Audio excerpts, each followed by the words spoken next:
You've typed the message in your mind so many times that it no longer feels like a thought.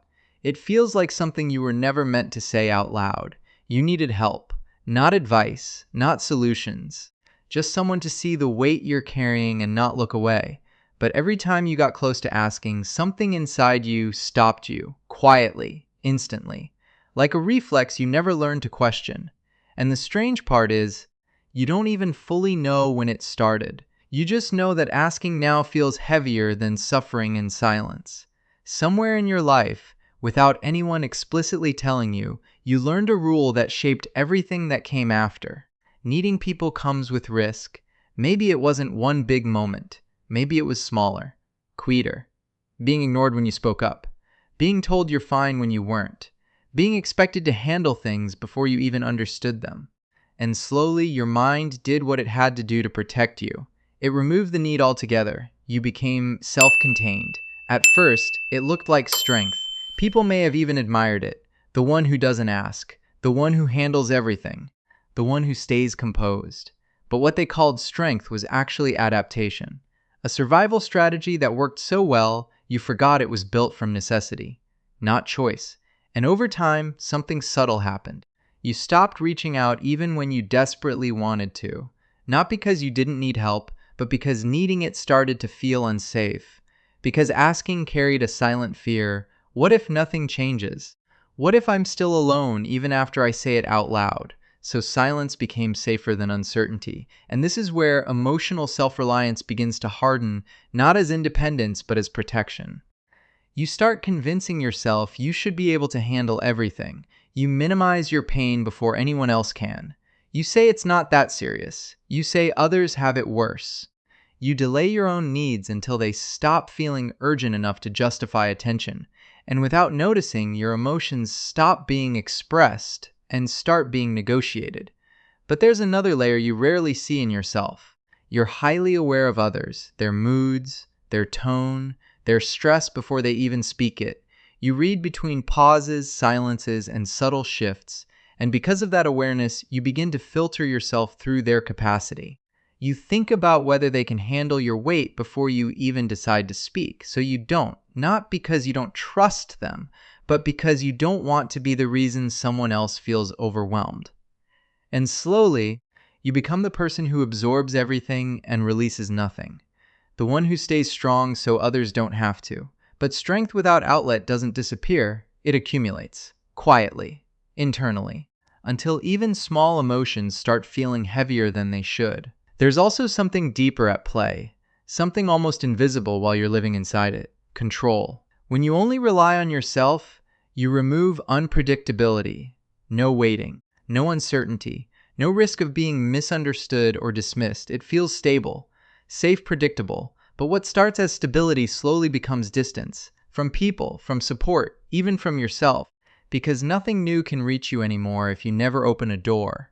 And over time, that closed system starts to feel less like protection and more like isolation you can't step out of. And sometimes, the hardest part is that this doesn't even feel like a problem. It feels normal. It feels like this is just how I am. But most of what you call personality is actually repetition of survival. A pattern repeated long enough starts feeling like identity, and that's where things quietly blur. You don't notice that you stop choosing it, you just continue it. But none of this began as a limitation. It began as adaptation. Your nervous system learned from experience. From moments where reaching out didn't feel safe or didn't work the way you needed. From times where your emotions were too much for someone else's capacity. From learning that being fully seen wasn't always met with understanding. So it made a decision on your behalf. Don't risk it again. And that decision kept you functioning, kept you composed, kept you moving. But what protects you in one season can quietly restrict you in another. Because there comes a point where you no longer even recognize when you need help. You override it, you delay it, you rationalize it until it passes. And by the time you admit it to yourself, you're already carrying more than you should have been alone. Yet even here, nothing in you is broken. The part that avoids asking isn't weakness. It's a protector that never got updated. It still thinks it's keeping you safe. And in a way it is. Just not fully anymore. Because now the cost of that protection is something else. distance, from connection, from relief, from being witnessed in your difficult moments.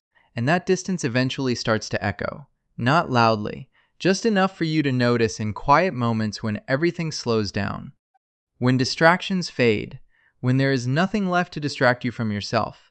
And in those moments, something unfamiliar starts to surface. Not pain exactly, but awareness of absence, the absence of being supported, the absence of being held emotionally without having to earn it. And sometimes, in those moments, a thought appears that you don't fully trust yet. What if I didn't have to do everything alone?